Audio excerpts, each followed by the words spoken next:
din mo.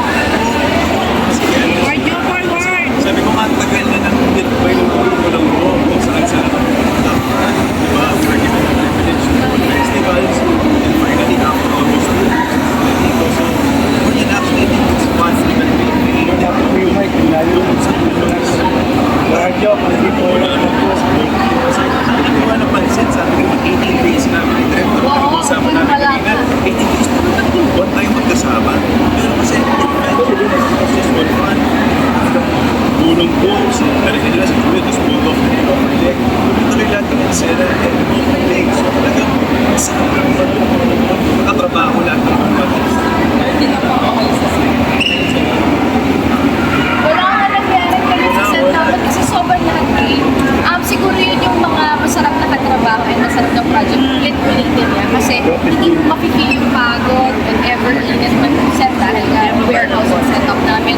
Yung sakit, yung accident, hindi mo naiinday yun kasi hindi isa walang yun. May tetanus shot na may ako prior, so okay naman, safe naman. And lahat naman may safety team naman ako. Arjo and Julia, ano yung Tinawag sa iyo kanina na action, being Kaya ako, Oo, syempre di ba lagi si Julia yung natin ka-action din si Julia. Yung messenger. Siguro ang napansin ko sa akin dalawa, si Arjo, magaling na artista, hindi siya doon sa actor sa terms and mga titles. Hindi siya talaga pag kumuha ng trabaho, gano'n. Siguro yun naman yung napapansin ko sa internet. Basta masaya kami sa project, yun okay na kami. More than the recognition, reward na kami or parang happy na lang kami na appreciate ng mga tao nagawa sa amin. Arjo, Julia, box office o awards?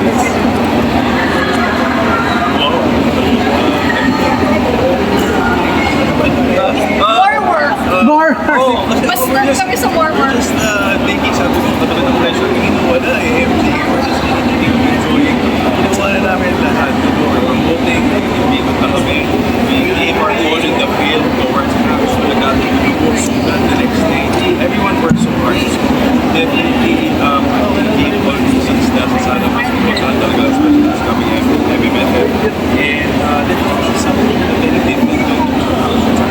Balik. And this is really catering again to the awareness of PTSD, and not just PTSD, but mental health in general. Si Rose daw may question. Rose. Arjo and Julia, since nagsama kayo ito, medyo matagal din, ano yung nakita nyo in a way, kahit funny or na topak ng isa't isa? Yun yung funny sa amin, binibiro-biro namin ang turn na to. Pero wala eh, kasi talaga lahat ng drive, parang automatic nagkakaintindihan kung ano yung kailangan ng bawat isa.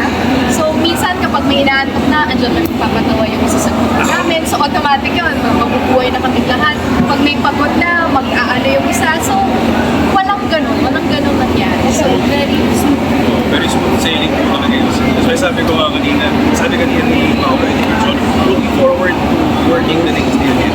Kasi pagdating namin ng set, tawa na, pero pagdating sa eksena, sorry for the word, nagpapatay naman kami. So ganun lang na setup, pero it's all fun. Pero Arjo, natin yung mga kalaban mo din sa magiging actor din si Adam Mulak, si Fiore Pascual, si Dennis Silva. Sa palagay mo ba, toto pakit ka kapag isa sa kanila tumalo sa'yo din? Ako, I never, since I was here, never I do what I can, don't let go as much as I can. Tagal ko lang po, I work for an award. It's really fun to express myself. Telling stories there, ganda po story ang focus. Ano po, we're not really looking for stories, all these other unnecessary things. I think over here, express yourself so that every other was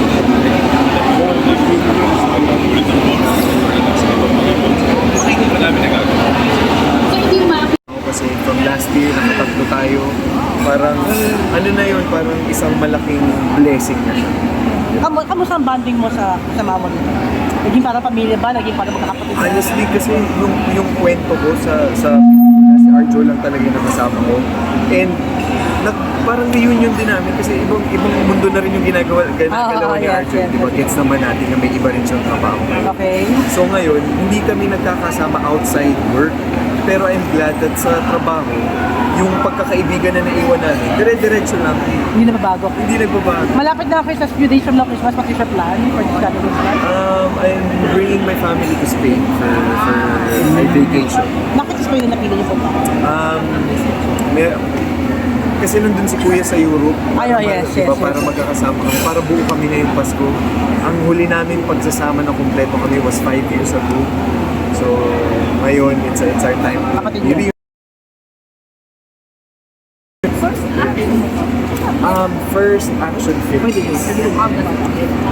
Grateful, very grateful kasi sabi ko nga na parang sumugal sa akin yung main time na magampanan ng isang scout ranger.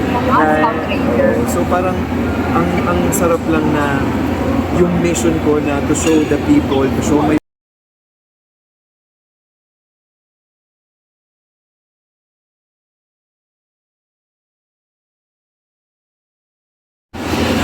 I'm very, very fortunate that I have the support system of my family, my management, and my friends. Ano yung nagbigay sa iyo ng mga excited?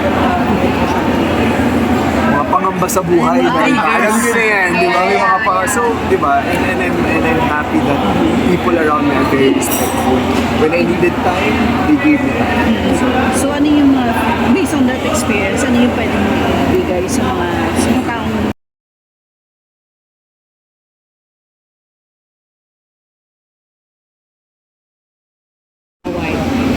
Tapos na akong gumawa ng pera. Chos.